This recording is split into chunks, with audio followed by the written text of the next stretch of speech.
Thank you, our Creator. Come on, let's give our hands for the Lord. Come on, one more time. Let's make some noise for Jesus. Woo! Thank you, Lord. Amazing. And tonight, can we relax and take a deep breath? We will receive God's amazing message for us tonight. And friends, who among us here are guilty of work and even life itself is suffering? Na to the point, makapray ta na, Lord, please take this pain away.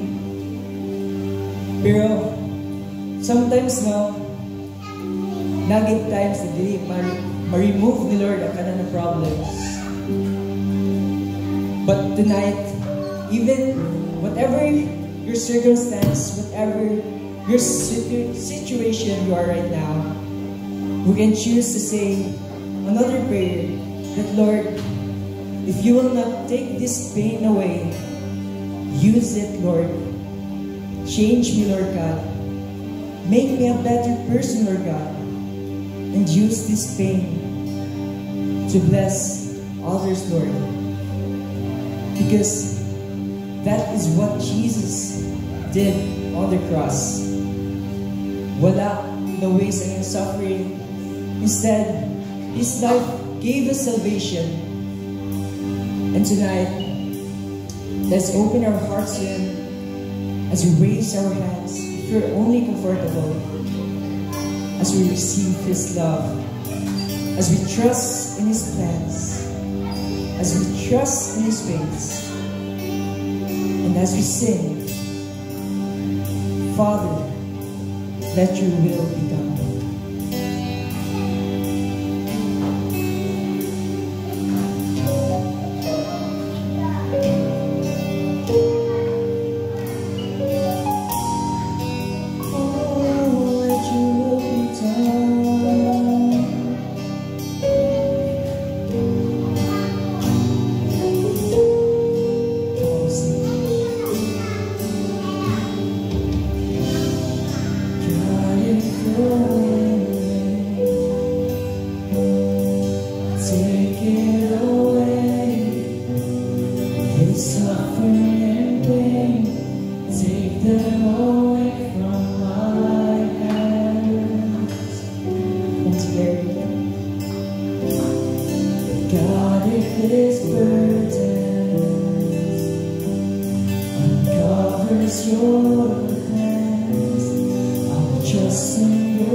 For once you've overcome, you've conquered the grave and the cross, and I know you'll overcome.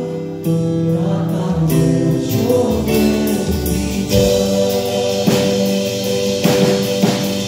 Our faith is strong, just as you, Lord, have done. This is not the end. We'll turn this around. This breaking to glory. Rejoice into my crown. For once you've overcome, you conquered the grave and the cross, and I know you overcome. Not my will, your will be done. For once you've overcome, not my will, but your will be done.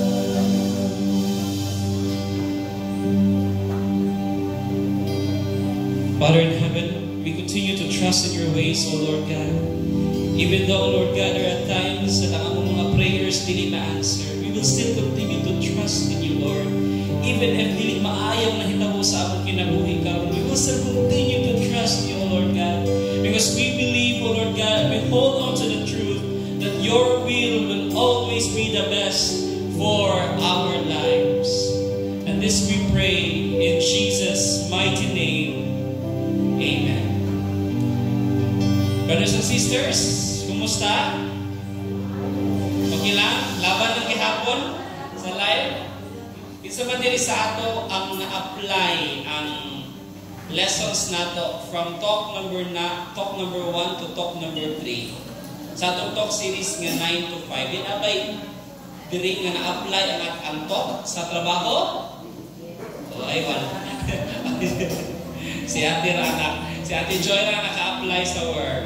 Okay? Isa man diri pagsulod sa trabaho, nag-pray, this is my garden. Ay nila na.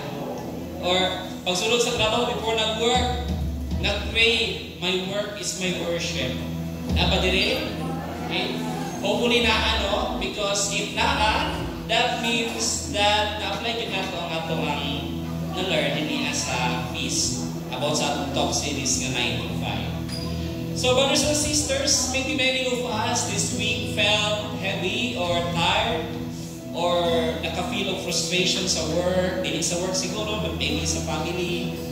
I don't know sa inyong na-encounter karon. And yet, you have to hear this. God is telling you right now, job well done. Everybody say, job well done. Okay, kung sino katapat, job well done. Why is it job well done? Job well done because you showed up. You gave what you could. And today, because you gave everything that you have, karon nga week, God invites you to rest in His presence. It is not an accident that you are here tonight. God invites you to be here because He wants you to rest in His presence. Amen? And so, today, brothers and sisters, let's just feel free lang sa imong kaugalingon nga mapahuway sa presence ni God. Kalintis sa ang mga anxieties, kalintis sa ang iyong pag-una-una sa ugma, and trust that God will provide. Focus lang sa takang Lord karon. Open your hearts to new perspective. Because God is not watching you from a distance. Si Lord dili nga naakadinha na si Lord dili nagtanaw siya sa imo sa layo. No. Because God is with you. Even sa imong trabaho, God is in it. No? He is with you. Okay? And He is there to turn your bad day into breakthrough. Every burden into blessing, and every ordinary task into a sacred ground. And so let's just allow God to speak to us tonight. Amen? So let's pray our favorite prayer here in the feast as we declare the name of the Father, the Son, and the Holy Spirit. Amen. Together, let us declare, today I receive all of God's love for me. Today I open myself to the unbounded, limitless, overflowing abundance of God's universe. Today I open myself to God's blessings, healing, and miracles. Today I open myself to God's Word so that I will become more like Jesus every day. Today I proclaim that I am God's beloved, I am God's servant, I am God's powerful champion, and because I am blessing the world. In Jesus' name, amen. Let us honor the Word of God. Thy Word is the lamp unto my feet and the light unto my path. Brothers and sisters, we are now in talk number 4 of our series 9 to 5, and talk number 4 is entitled When Work is Suffering. Everybody say, when work is suffering. When work is suffering. So today I want to preach to you this one big message. God will turn your bad into good. Everybody say, God will turn your bad into good. For the past 3 weeks, we've discussed, we've explored how God sees secular work as sacred work.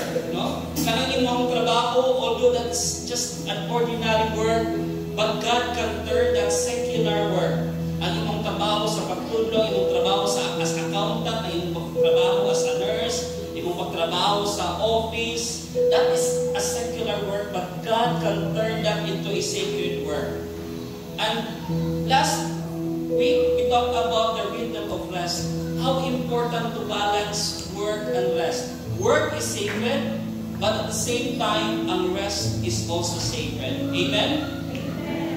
Because this is God's original design for us. Let's read from the book of Genesis. We go back to the book of to the story sa Eden. Humans work with God. Let's read Genesis chapter 2, verse 15. It says, the Lord God took man and put him in the garden of Eden to work it and to take care of it. The purpose of why God put man in Eden is para dili magpahuway, para dili magtanaw Netflix 24/7. But God, the purpose of why God put man in the garden is para iyang magtrabaho sila, para iyang take care ang garden. In the Garden of Eden, work was so happy. Everybody say happy. Happy. Diba? I imagine sa Garden of Eden, katanong sila dito and na-be sure harvest was guaranteed in the garden. No? Karon magtanong karon ng mga farmers na ay possibility na ma-failure. No? Umay, mais, o sa paninha, na ay possibility na ma-failure sa atong farming karon. But in the book of Eden, kung naa ka sa Garden of Eden nag-work, at that time, Adam and Eve, harvest is so sure. Harvest was guaranteed. Why? Because they work with God. You can set the day, no? When your harvest, ma-check na nimo sa Google Calendar, kanina day, na your harvest na mahitabo ani. Okay? You know what? In our secular jobs right now, we have a glimpse of this original design. No? There are days, enjoy kita sa trabaho. We are so fulfilled with our jobs, and we are so accomplished, electrified sa ato ang pagtrabaho, ka-excited ka.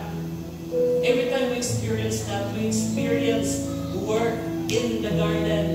Happy, while I worry, fulfilled. No? Fulfilled mo sa iyong trabaho? Yes. Ay, hinay. Sure yun. Mula ka malong yung ton. Hopefully, is work in the garden. No?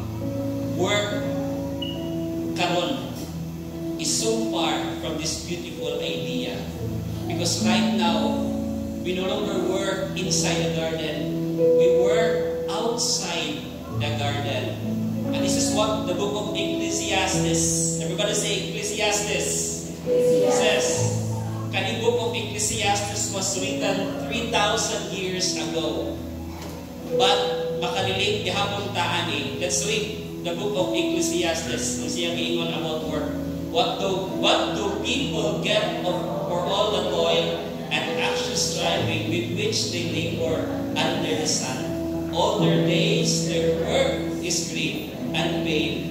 Even at night their minds do not rest. This too is meaningless. For millions of people, work is suffering. Pakitanaw sa imong kataban, bitanawang naong kung nag-suffer na ba na siya. Okay?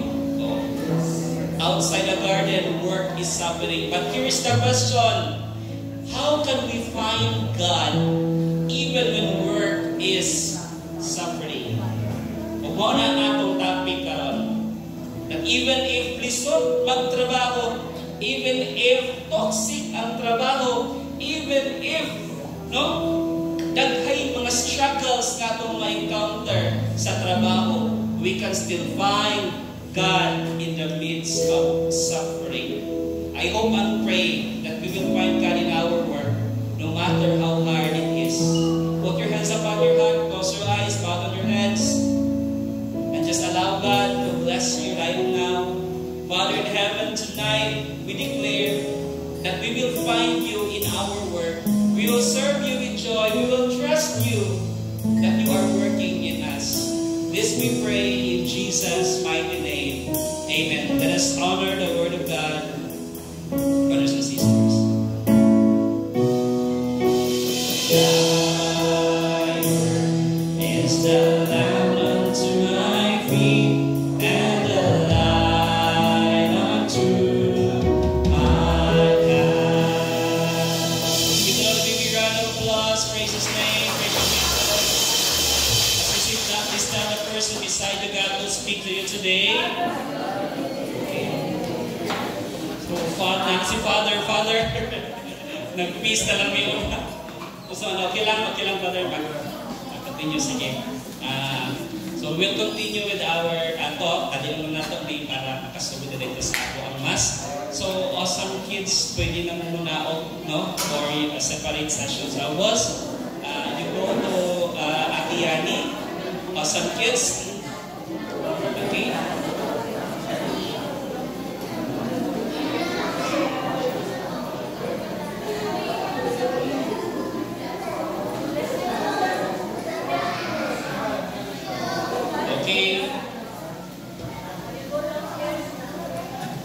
So sa first part, sa ato ang ito, I talked about working inside the garden. Okay?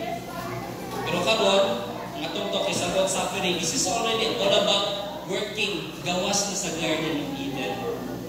So, working outside the garden, ang nahitabo sa trabaho is that we work. 9 times sa sige of work, but there is no reward. Working outside the garden, ang harvest na to, dili na guarantee. Okay? Ang harvest na to, ang atong pagtanong, na may possibility of failure. No? So, ingon ana ang nahitabo sa trabaho outside the garden. We feel overworked. We feel underpaid. We do all the work sa office. No? May imagine na lang nato sa mapunguta. Kita, inabong kahit na pong trabaho. No? Sayo ka mo abot sa opisina, dili ka maling, tapos ang ato ang deliverables, ma-deliver din nato. Pero at the end of the day, ang na-promote, ang imuhang office mate, nagsigidula o Valorant o ML. Masya pa ang na-promote kasi sa imo. Diba? Diba ka mapungot anak, diba? Aside anak, we also have bosses who don't see us as human beings. No? Ang pagtanaw sa mga boss sa ato ang kwarta. I have an HR friend. He was an HR before sa BPO industry. Siya ang in charge hiring. Okay? Ang tanaw yun niya siya yung mismohan ni confess ani. Tanaw yun niya sa kanang mga makain niya is kwarta yun. No? Kinatagaan na sila sa company o a few thousands, malipay naman. No? Asweldahan o yung naaning amount per month. Pero ang makita sa company, sa ilahang pagtrabaho is pila ka times pa. Okay? So wala gid sila, tapos every month kung dili sila mong padayon kay grabe ka toxic ang work sa BPO industry, dito ipanglabay ang mga bagto sa mga toxic yung mga environment. Di sila mabalaka kay they believe kung naay isa ka tao mawala, 100 ka tao ang kapilaan ng position. So na mga tao nga there are bosses who just look at their employees as numbers. Okay? Kasagaran po sa akong mga workmates, selfish. No? Or sila mismo ang unay sa ato. Okay? Maayos sa atubangan pero sa likod, grabe ang pag-backbite sa ato. Kisa man diri that we drag our feet, kanamatan ato sa buntag, kana bitong murag gusto nimo bilahon mong tiin, murag anay mong nilakwan. Kisa man diri kay murag di ka ganahan mong trabaho. Wow, Marnel, thank you for being honest, Mar. Okay, si Marnel ang honest sa man ang uban. Diba? Pag mata nimo sa buntag, murag dili nimo gusto, di ka gusto mong bangon. Kapila na nimo gisnus ang alarm clock, kay di ka gusto mong trabaho. Okay? We hate what we do, we labor without passion, or diba? We are trapped in a cloud of meaninglessness. Naka-feel, inganahan na ba nga ito ng sa itong trabaho? Hopefully, dili. Actually, that is working not in the garden.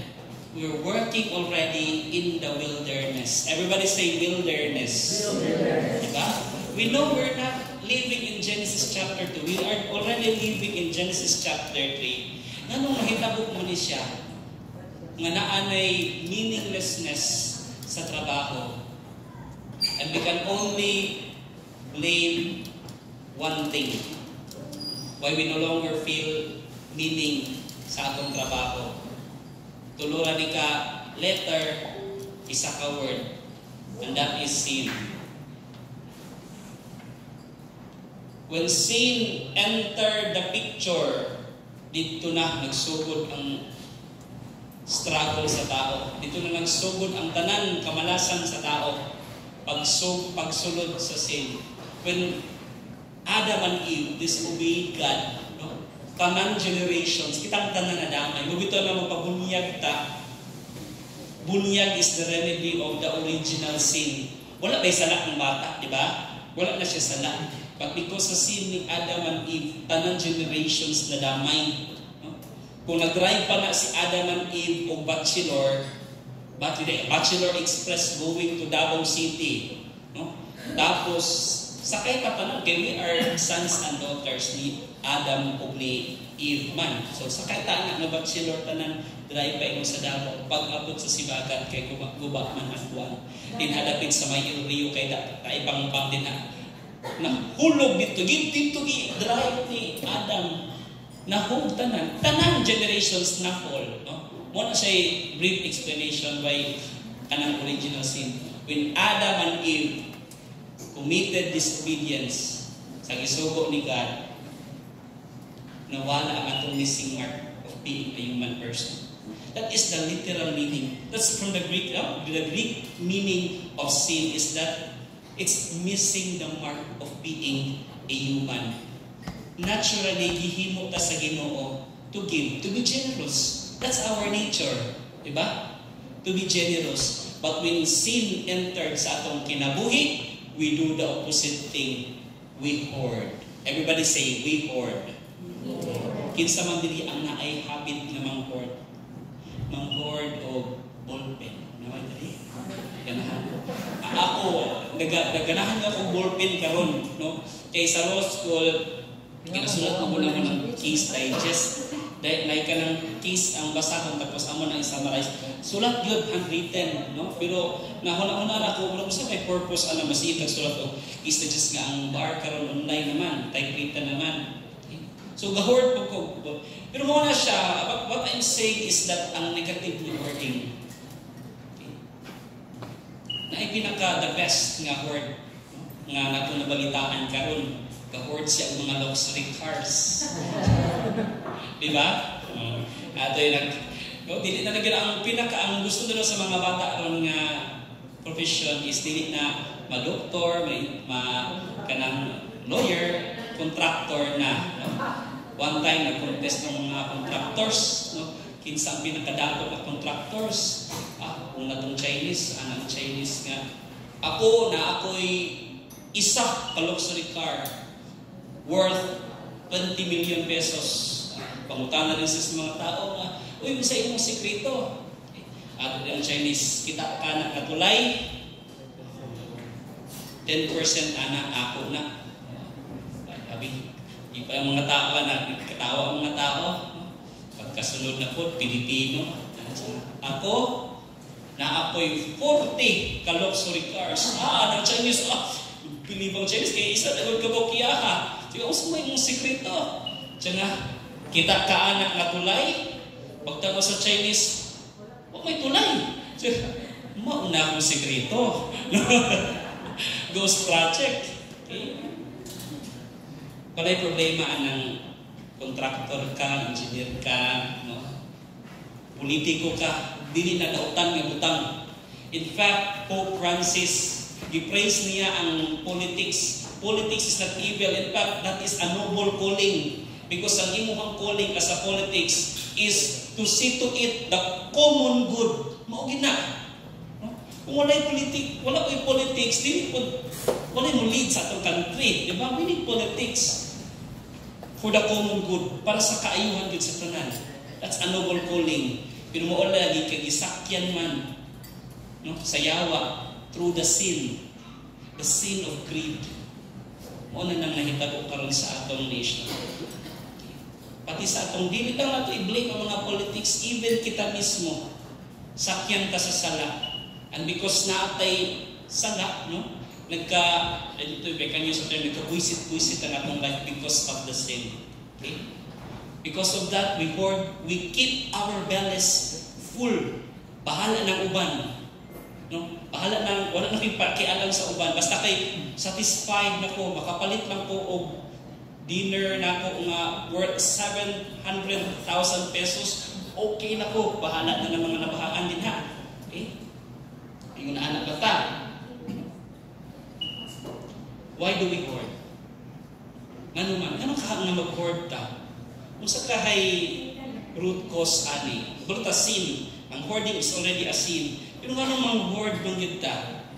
I think the answer is, it's because of fear. Everybody say fear. Fear. Ina yung katapad, fear.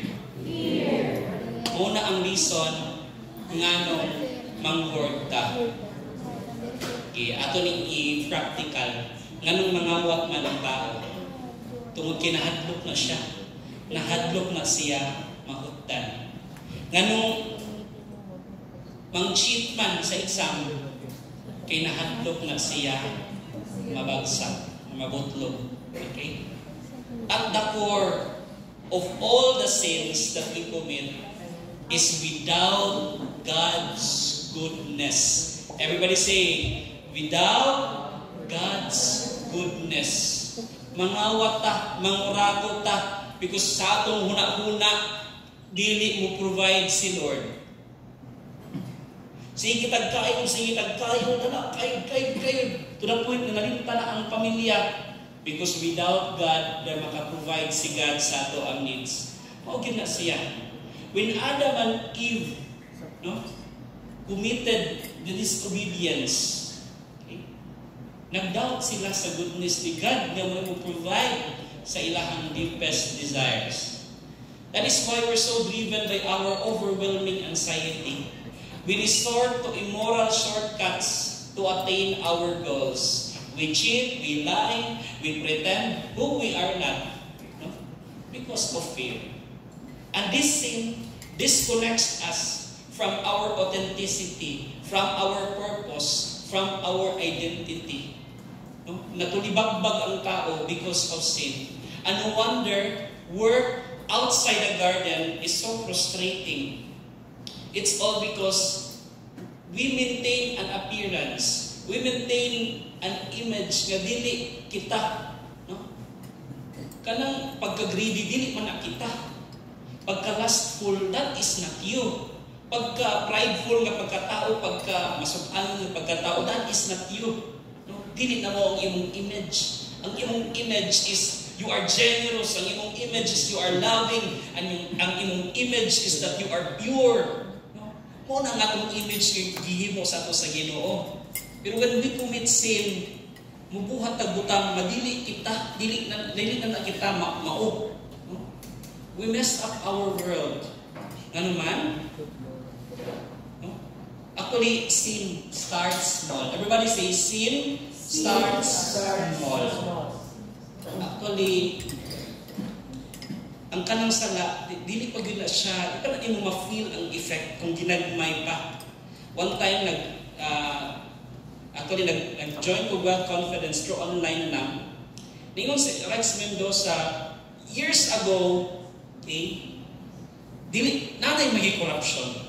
Whether we like it or not, naanagin ng mga SOP sa mga politiko. Okay? Pero dili pa nato ma-feel, it's because maybe before, mga nasa 3 to 5% lang ang ginakuha sa mga politiko. At, Before pag yun. Okay, no? Dili pa nato ma-feel. Okay? And people, parang itolerate lang ba? Lang mapunta to. Kay, sige na lang kay, naman po'y makita ng project. But because gitolerate nato lang yung anak, no? Nagkadako hangtod na ghost na yun. 100% na yun ang atong kuan. Asa man nagsugod. Dito na. Sa ginagmay sa 3 to 5% ka pagpangulakot, wala nabalaan sa tanan or ang mga tao nga nakahibalo, itolerate na lang. Or dili pa ginagyakot siguro nag-start. Nag-start siguro sa eskwelahan. Kaya nga naman nga kanang katong humili ni Father, ang mga estudyante, mga ipwarta sa mga matungod kinaay project sa eskwelahan. Ma'am, may magkwarta kay naami himuon nga libro, tawag Facebook. Oh. No? Dito na nagsugod ang ghost projects. Okay? So sin is nagsugod sa gagmay, but soon it will spread and take over families, take over clans, companies, government, and nation. We make the world messy when everyone only thinks about themselves, and in the end, we hurt others, especially those who are poor, the weak, and have no voice. Ang mga sala nga itong ginahimo, naka-apekto yun, doon yun ang pobre. Kabalo ba mo nga pagtulunan sa simbahan, sa Catholic Church, tanawa inyong hang refrigerator. Okay? Na mga kaon din nga wala na ninyong kana, nadaot na lang, yes or yes? Yes. Ilang ako, na-experience ko anak, ilang po, siguro kamo, no? Na mga madaot. But ingon ang atong Catholic social teachings, ang sobra nga pagkaon, nga wala nimong gikaon, kana nga pagkaon, imo nang girab sa mga pobre. Sa mga taong walay gikaon. So, kana sala na siya yun actually. Hindi natuhot doon ang mga pagkaon nga akong gikaon. It affects the poor. You know what? Outside the garden, we cannot trust one another na. We need to do whatever it takes para lang dili ta malamangan sa atong isig tao. And you know what? Ang atong trabaho was corrupted, has become corrupted because of our collective sin. Imagine na sa isa katrabahoan, no? Na inibakira, na ibungamira, na ikarbuso, na ibuksik ng pagkatao, na manipulative, na greedy. Isagol na siya sa isa katrabahoan na di ba bungkag yung kain.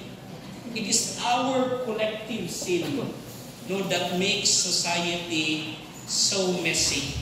Sa ako ang tinan. So, there are 3 things that's a reality, brothers and sisters. Ang mga toxic na trabaho and everything. We experience struggle every single day. Naagi na nga reality, hindi na nato na i-deny. But we can make those work, no? Nga present hapon siya. There are 3 steps to find God when work is suffering. Here's the crazy thing about God, ha? Muna pinaka-crazy na butang naghihimo sa Ginoo. Okay? When humans walk out of the garden, pila man kabuok tree sa garden, daghay tree sa garden, ha? Pero na duha ka special tree nga gihimo sa Ginoo. Ang ato ra nahuna-hunaan katong tree nga gikaon ni Adam and Eve, that is the tree of life, tree of knowledge of good and evil. Pero na pa isa ka kahoy, and that is the tree of life. Okay? Ang katong Adam o Eva, katurang dito sa tree of knowledge of good and evil. Dili ito pwede ka mukaon dito sa prutas. So nikaon din sila dito sa prutas. Okay? So ito ang nahitabo, when they ate the fruit of the tree of itong knowledge of good and evil, no? Nabukang ilang mga mata, no? O nakasala sila sa Ginoo. Duha ka anghel ang nag-guard dayon sa tree of life, no? Duha ka guard kan. Pag ito nga sa itong simbahan bitaw, nanay duha gyud ka anghel. No? Usay diha sa baptismal font, duha ka anghel diha sa ato ang churches o diha sa cathedral na duha ka anghel, because that goes back to the book of Genesis nga duha ka angel nagdalag espada nag-guard sila sa tree of life. Kay karon, no, wala na naay mga anghel mas katwa, pero wala na tagipugngan sa mga anghel nga mosulod dito. Kay kinsa naman ang tree of life karon? The tree of life karon is si Jesus. Kaya ang cross, that is the tree of life. Ang bungaan ng cross, si Jesus Christ, mo itong kanon para naatay kinabuhi. That is why in every Mass, sakto gito gingon ni Father, muluhod ta. Kigibayaw niya ang tree of life. Ang fruit sa tree of life nga maghatag sa ako og life from sin. So ipapahawa sila Adam ug Eve kay nakasala sila. Pagpapahawa nila, wala na ningon si Lord nga, bye-bye. No? Kinihawa na mo, no? Papadlo mo sa ako. Wala na ningon si Lord nga, bye-bye. Hawa na mo. No? Gisunda niya si Adam o si Eve. Bisan asa sila ni Adto. Page after page sa Bible, makita nato ang Ginoo. Naagid perminti iyang kamot kung asa mag-journey ang tao. Okay? God pursues the hungry, the broken, and the abandoned. Murag ma-remember na ako, magbasa ko ani, no? Ma-remember na ako akong papa. Akong manghod, duha may magsuon. In fact, naka-join ako manghod din niya. Pag ano to nga, naingon ato ako manghod, pagtungtong yun high school sa akong manghod, nakabarkada siya ang mga lima ayo. Na-learn na lang naman sa mga kaila nga, nag-gabari-garilyo na dahin na si Jinggol. Dito pag sa iyang ninang nga nag-ingon sa akong mama. Tapos one time po, ang iyang mga teacher sa high school, ako po ng mga friends, active ako po sa PYC. Tugan po sa ako ang Lord, ka-opposite ba kainin mo si manghod? Lasiki man o cutting classes o nahibalaan sa akong papag-grabbing kasuko sa akong papa. So ang nahitabo, nilayas akong manghod. No, high school, imagine na high school. Experience mo, naglayas-layas mo? Naglayas ako manghod. Pero dito na siya sa mga amigo. Suko kay kong papa because of that act nga, mula na-betray siya, nga naingon ako manghod. So, naglayas ako manghod, at dito siya sa mga friends na kuan. Kasi kaya akong papa, may grabe ka suko, siya pa'y una nga nagsikipangita kung asa ang akong uncle. So makita nimo ang love bitaw sa akong papa nga bisan suko siya, iya kong gipangita ang akong manghod. And ma-relate na ko si God in that even when Adam and Eve nahawa na sa garden, gisundan gihapon sila sa Ginoo. In fact, si God, nisungkog pagyud siya sa ako ang human nature. No? So wala kita gi-abandon gihapon sa Ginoo, brothers and sisters. Imagine kung unsa kakalaw ni God, even if nagtrabaho na ta even if nag-work na ta outside the garden. Okay? So, today, God is calling you to create that small pocket of His garden in your broken world. So, wala naman ang ginato, mabalik tong Garden of Eden, no? Pero gusto na ibalik ni God. But sa imuhang work, God wants you to create small pockets of His garden. Pinaagi sa imuhang trabaho. If you are a teacher, every time you speak life sa imuhang mga discouraged student, you are cultivating Eden. If you are in customer service and you choose patience over irritation, you are restoring peace in a noisy world. If you're a parent right now, juggling work and home, and you pause to pray for your child's future, you're actually tending the garden. You're watering the legacy. If you're an employee and you work with excellence sa imong paperworks, even if no one is watching, even if walay promotion nga kapalit, no, you are reflecting your excellent God. So here are 3 steps that we can find God even when work is difficult. Number 1, trust that God is your provider. Everybody say, trust that God is your provider. No, it's easy to treat your work as God. Isa man diri ang nag-treat nga si God mao ang provider sa ilang work. No? Or ang work mo ay ilang God. Na ba diri? Sa una, no? After all, ang ga-provide sa atong mga bills, ang ato mapong sweldo, di ba? Gabayad sa atong bills. Isa may mga walay bills yung kinabayaran din mga bata, no? So, isa may na-bill, mga ka-bills. Bill. But you know what? We work, yes. Natay salary madawat every month, yes. But we do not put our whole trust sa atong trabaho. Because this is the teaching of Jesus. What's the teaching of Jesus, gani? Sa our Father, give us this day our daily bread. It's God and not your job that gives us sustenance. If you see your job as your provider and crisis threaten your job, you will panic. Diba? If you see your job as the only pipeline nagahatag sa imo og sustenance, or that is the pipeline given to you by your provider, you trust that even something happens in your existing pipelines, God will provide another pipeline for you. Only if we trust. The moment we believe that our work is what keeps us alive, we become like everyone else, dependent and desperate. And this is what caused people to morph into a monster without you even knowing. Ito na mga politiko karon, buaya. Halos, tanong na lang yun ko sa Facebook, buaya na lang yun. Kasagaran buaya. Mo ang ato ang description sa tao nga kurap. Pero na apoy segment sa Jessica Soho, nga niingon siya, na ka ng veterinarian ba to? Kung dili mo ginawa kuno yung anak ka-greedy ang buaya. Kay mukhaon naman ginawa kuno ang buaya, 1/3 lang sa mass, sa weight sa iyang body. Mo ra gyud na iyang kanon. Beyond that, dili na siya mukhaon, kaya mabusog na siya. So mauwaw daw ko ng buaya sa mga kurakot na mga tao. Kaya mga kurakot walay kinutuban ang kagutom. Sige, palalala. Pero ang buaya kay, nung unang, kung makastorya pa lang ng mga buaya, masukot gida sila nga mo'y ginagamit nga image sa mga kurap ng mga tao. So brothers and sisters, the truth is this, not everything depends on you. And declare it, that while I'm sleeping, everybody say, while I'm sleeping, God is working. Wala ka kabalo. Dagko kay kag problema karon, ikatulog na.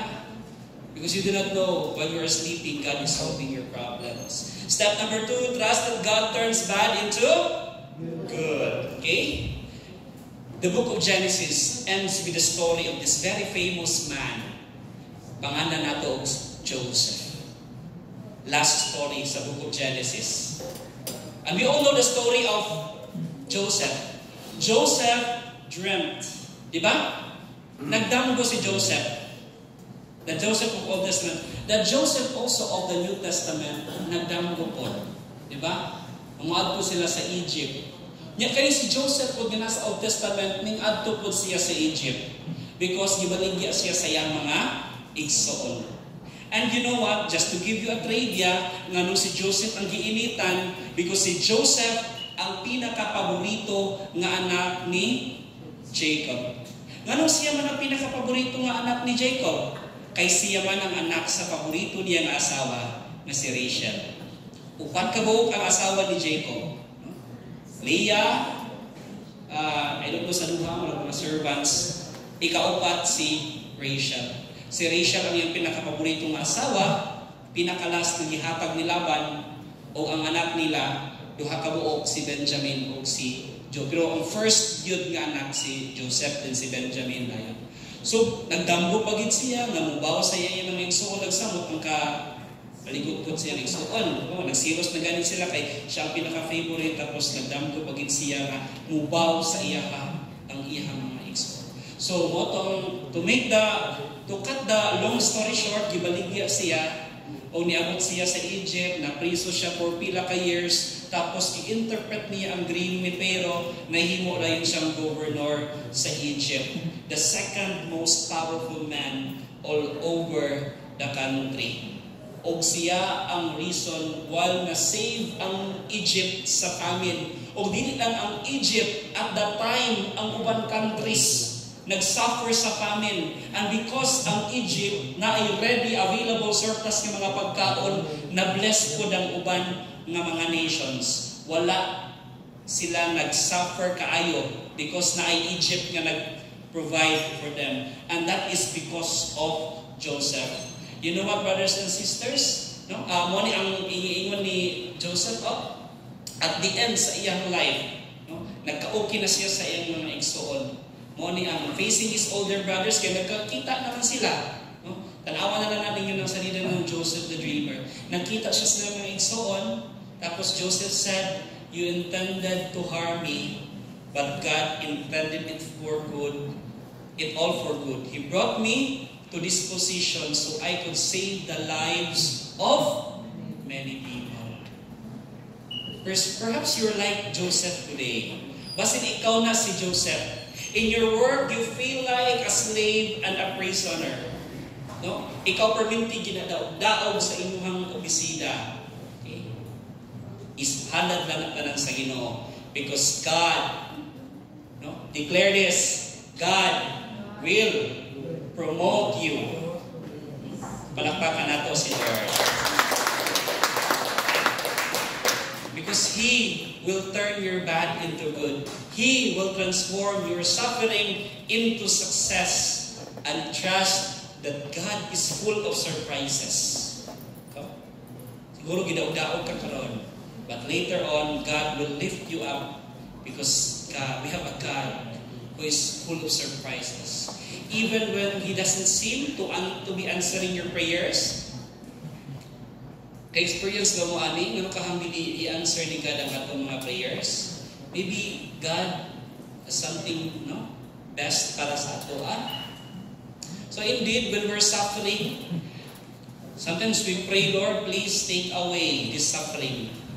But when suffering continues, we can also pray, God, while you're not yet removing my suffering, use this suffering to change me, to make me better, and to use my suffering to bless others. That's step number 2. Step number 3, trust in God's will. Everybody say, trust in God's will. Trust in God's will. If you want success sa inyong life, you have to be committed to your goals. Inay mo katapag, be committed to your goals. Committed to your goals. Kahinay kayo eh. Be committed to your goals. You know what? Having a goals will revolutionize your careers. Here's a tip today. Tip lang ako ni When you go home later, set aside time to sit down. I-write ninyo ang inyong mga work goals and describe who you will be 1 year from now or 5 years from now. And for the next 90 days, read and pray for your goals. No? Tagaan mo mga nobina to God's love, isulatin ang inyong mga 7 dreams, and pray for it, no? Iampo na ang mga dreams. But you also have to work for it. Trabaho ako ninyo ang inyong mga dreams. Hindi lang po na ito pwede nga, iampo lang siya. Ato yung trabahoon po siya. Okay? So you have to be committed sa inyong mga dreams. And you'll be shocked how work will change for your life. Because you know what? To accomplish great results, you need to have a whatever it takes attitude. Dapat tudubigay ka sa inyong mga goals sa inyong life. Yung na ba nga itong kuhaan, kung naatay gusto nga dream, dapat tudubigay ta. Do not give the minimum. Yung pa si John Maxwell, nothing great comes by just giving the minimum. Imagine na sila Alex Ayala, si Manny Pacquiao, no? Ang mga basketball players sa kanang mga sikat karon. Do you think nahimo na silang great?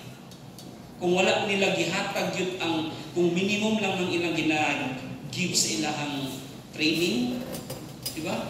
Dili yun. Makita kayo mo ng, ayun kung nakikita mo sa kanang mga documentary sa kanang training ni Manny Pacquiao. No? Sayo pa lang sa buntag, mumata na si Manny Pacquiao, mag-jogging na siya, mabiyaan na galing niya ang iyang mga kauban, na kami masabay niya ang jogging, mabiyaan na niya. Tapos, bulan-bunalan pa yung lawas.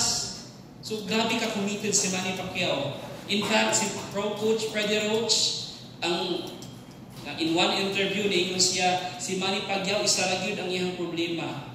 Ang iyang problema is that naagid siya tendency nga mag-overtrain. So, ingon anak ka, siya ka committed. Whatever it takes attitude. Everybody say whatever it takes attitude. Whatever it takes attitude. Naku mo ingon anak. If you want to achieve this particular goal, have that kind of attitude. Whatever it takes attitude.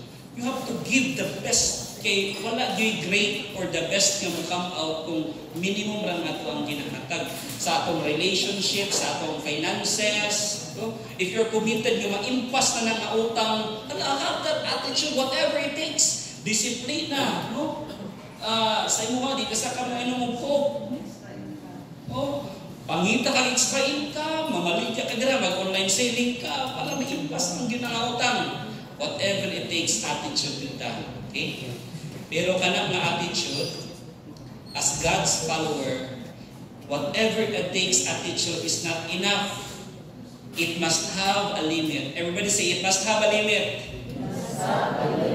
Because as God's followers, no, the whatever it takes attitude, ang atong limit is God's will. We work. Walay problema, anak.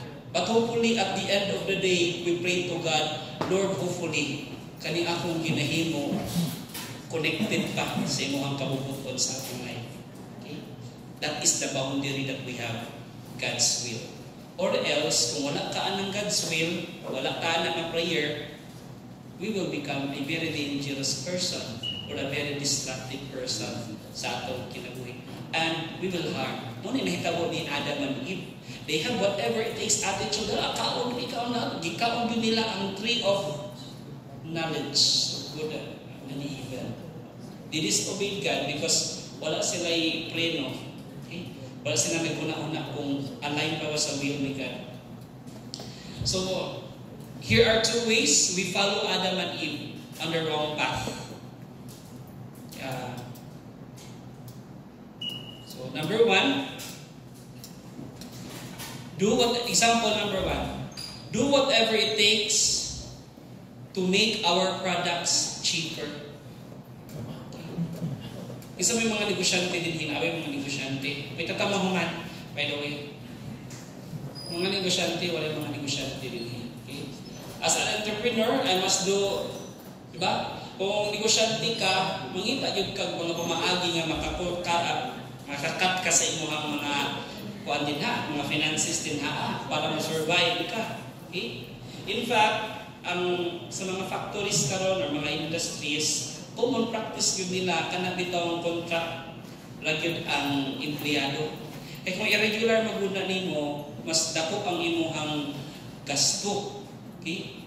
So, kung ikaw nga negosyante, ang imong una-una, profit, maningkamot yung ka nga, dito yung ka sa mas makales ka.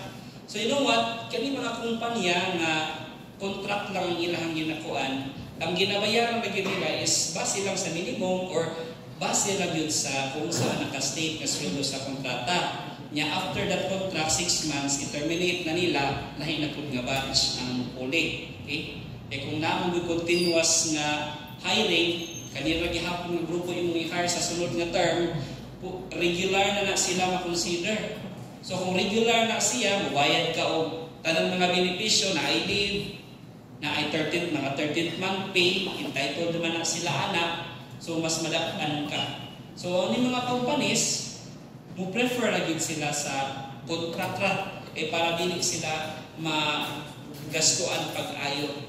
So naay story si Brother Bo Sanchez that naay duha ka company, pagutang na lang nato ni siya si Business A o si Business B. So si Business A, to lower the cost sa iyang negosyo, giuse niya ang endless cycle of 6 months contract sa mga workers. Before 6 months is over, lahit na po ka-batch ang iyang iba puli. Ako ni mo din ang standard. So, everyone is doing this already. Pero si Business B, hindi na ito istorya ang kamalan, pero mo ni ang i-share ni Brother Bo, na po siya chain of restaurants. Pero ning decide siya na most or majority sa iyang mga empleyado, himuon niya og regular employees. And you know what? Whenever Brother Bo will go to that restaurant, the restaurant business number B, happy kayo ang mga empleyado.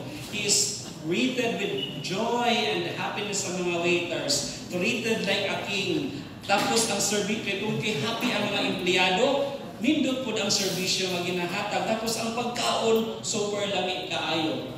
No?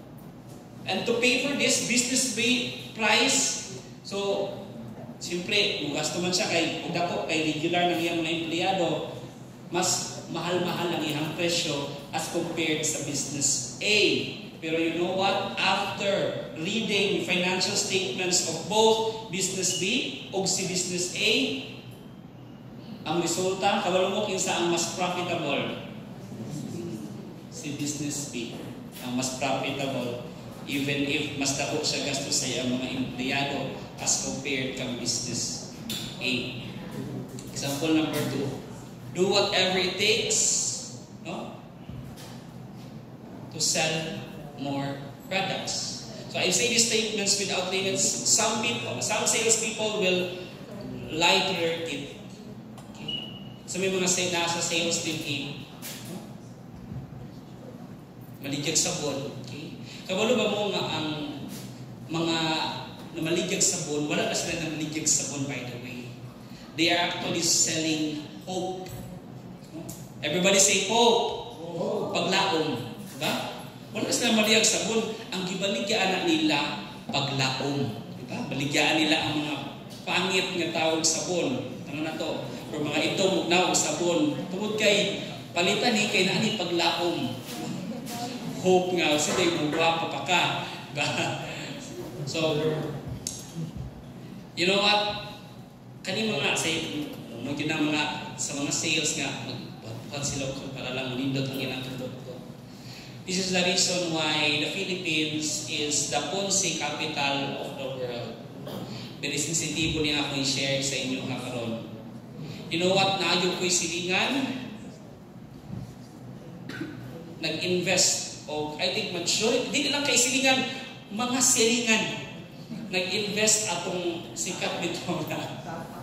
So yung meaning ganyan ng Kapa community,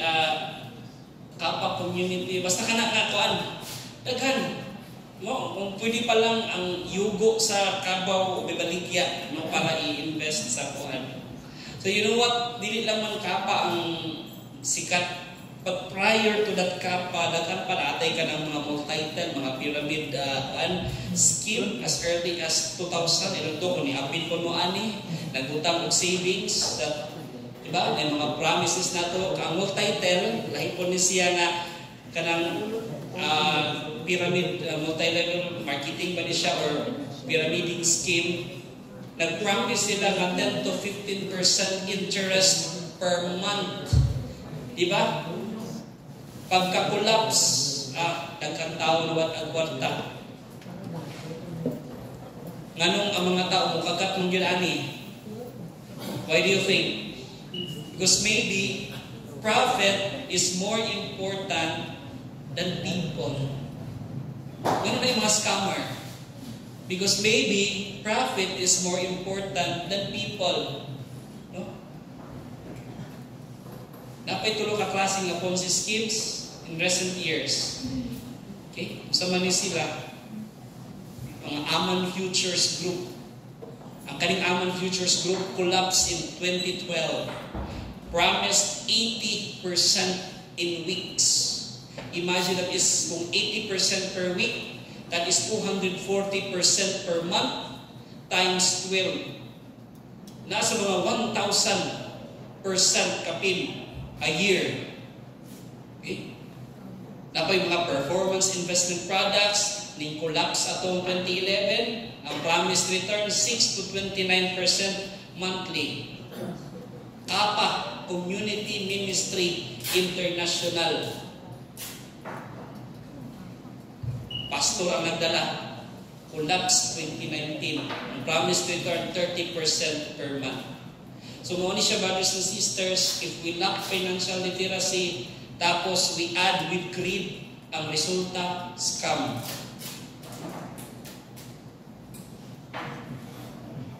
The interest is so insane. Imagine 30% per month. Not even the Bangko Sentral ng Pilipinas can give that to you. Isa ka gina akong mga advice actually. No? In fact, ang akong mga professor sa taxation, ngayon yun sa ako, if the promise is too good to be true, murag, lisod katuuhan.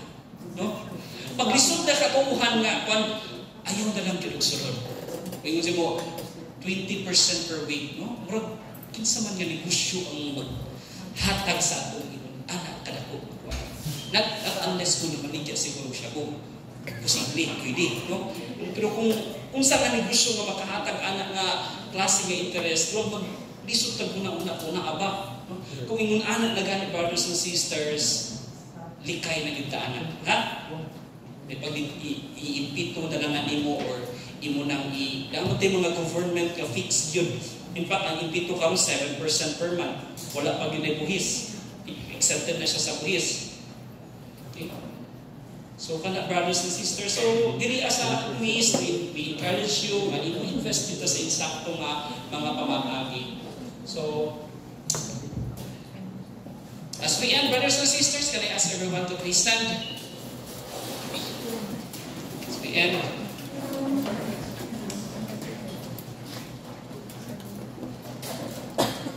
next week, I will absent next week, because we will talk about Jesus the worker. Okay? Nailhan din nato, Joseph the worker. Pero natin, Jesus the worker. Kung si Saint Joseph Carpenter, si Jesus ay profession carpenter. Let's see yan. Si Jesus the worker nga itong hisgutan next week. He experienced the sweat and toil of what it means to be human. Working outside the garden. Okay na kayo si Lord dito sa langit. Ninaog pagid sa dinhi. O pag naog niya, he experienced everything ang kamaot sa kalibutan. Nagkatrabaho siya para mo income. Nagkatrabaho siya para ka Mama Mary. Uban-uban siya siyang papa, pag-carpenter. In the end, Jesus carried the weight of the world's collective sin on His back on the cross. O dinha sa cross, Jesus allowed His Father to use this suffering to bring about the ultimate good. You know what? Si Jesus, astang mautag yun. Kung ato yung tanawon ang Passion of Christ sa salida, pagkamakot din kayo sa itsura sa Ginoo, which is supposed to be kita. But God used that suffering to bring about the ultimate good that we have, that we will experience, and that is our salvation. So brothers and sisters, instead of trying to make something grow out of the barren land by whatever it takes, trust that God will bring Eden into our world. Ang atong goal as Christians, dili lang kayo maadto sa langit. No? Ang musimba ta para makadto sa langit. Our goal as Christians is to bring heaven into sa kalibutan. Saint Teresa of the Child Jesus said, I will spend heaven by doing good on earth. Muna mag-i-franchise nato ang langit dinhi. And how can we franchise heaven dinhi sa yuta? By doing good every single day sa atong kinabuhi. By doing good sa atong trabaho, by doing good sa atong pamilya. And brothers and sisters, trust that God is full of surprises. Trust that God turns bad into good. And that is why the story of the Bible does not end outside the garden. Because God is turning the whole world into a new garden city. And while you and I have to go to our 9 to 5 this Monday, sitting on our desk, we trust that it isn't our striving that will bring heaven down to earth. It's Jesus' redemptive work on the cross that already did. And so while we wait for that day of new creation to transform our world, we offer to God our lives, and we say to Him, Lord, can we kamot din? And just imagine yourself na mo-offer ka sa Ginoo, and pray this with me. Accept the humble offering of my work. Make my work reflect a little bit more. You pray this. Help me grow your kind fruit. Help my hands partner with your hands. In Jesus' name, amen. God will turn bad into good, brothers and sisters. Let's worship the Lord.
please bring out your novena to God's love and just raise it up as a sign of surrender. Surrender to God the dreams that He has in store in your life.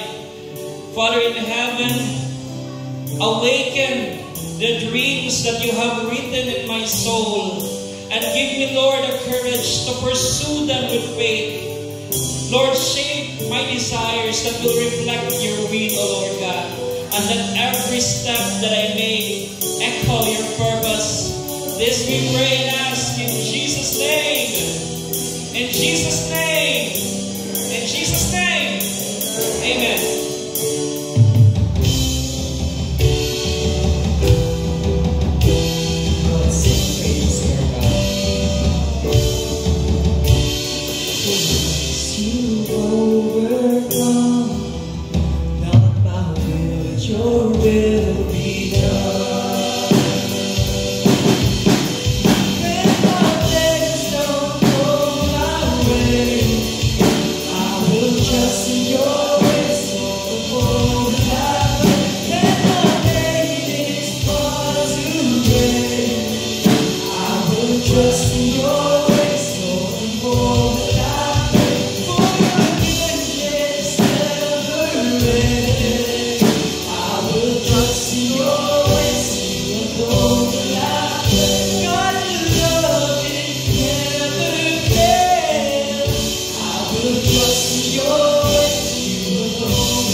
You've overcome,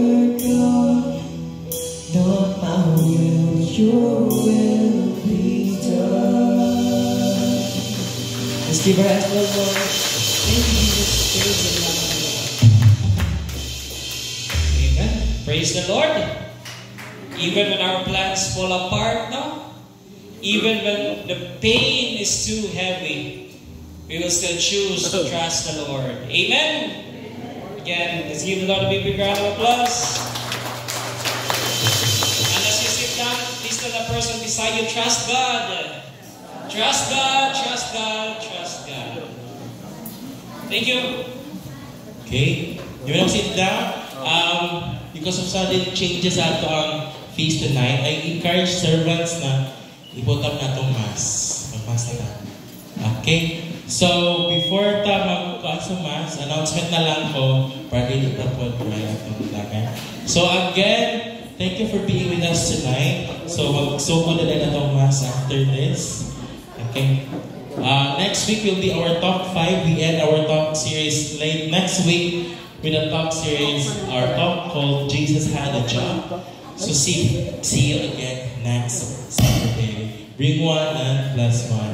Next is, okay, our 10th anniversary is coming in 2 Saturdays from now on October 4. So, atong venue di ID ita sa south, but sa north atrium sa Robinson's Butuan. We will start with the mass 2 p.m. October 4. Dito sa may Jollibee.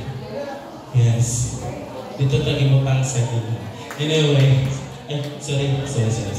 Sige, next, and also encouraging also the eyes sa mga servants, we will have our novena 9-day mass sugod karong Wednesday.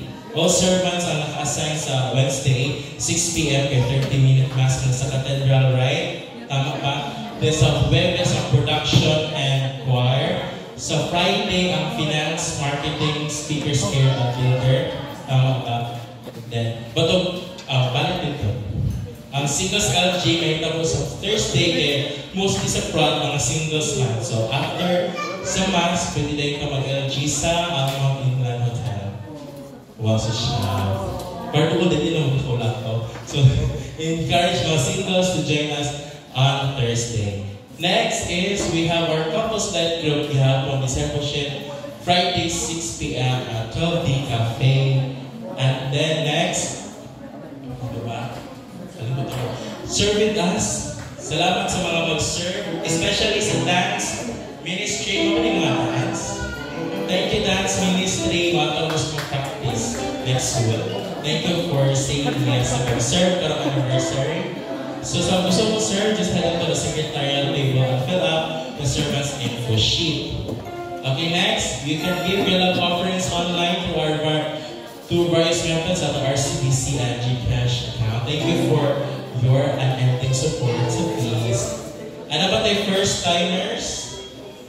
Wala tayo first-timers. Thank you for coming natin sa mga servant. Ha? Ay, hello! Welcome to the feast! Thank you, Spencer, sa pagdala sa inyong friend. We have a welcome gift sa inyo later. Just look for Sis Verona na nasa likod. Sumunod to. So, ang atong LO, atong ihatag niya during sa offering sa Mass. Okay? So, ready na ba itong Mass? Ready na? Okay? Let's be silent. I-off na Yamar. Yeah. I-off na.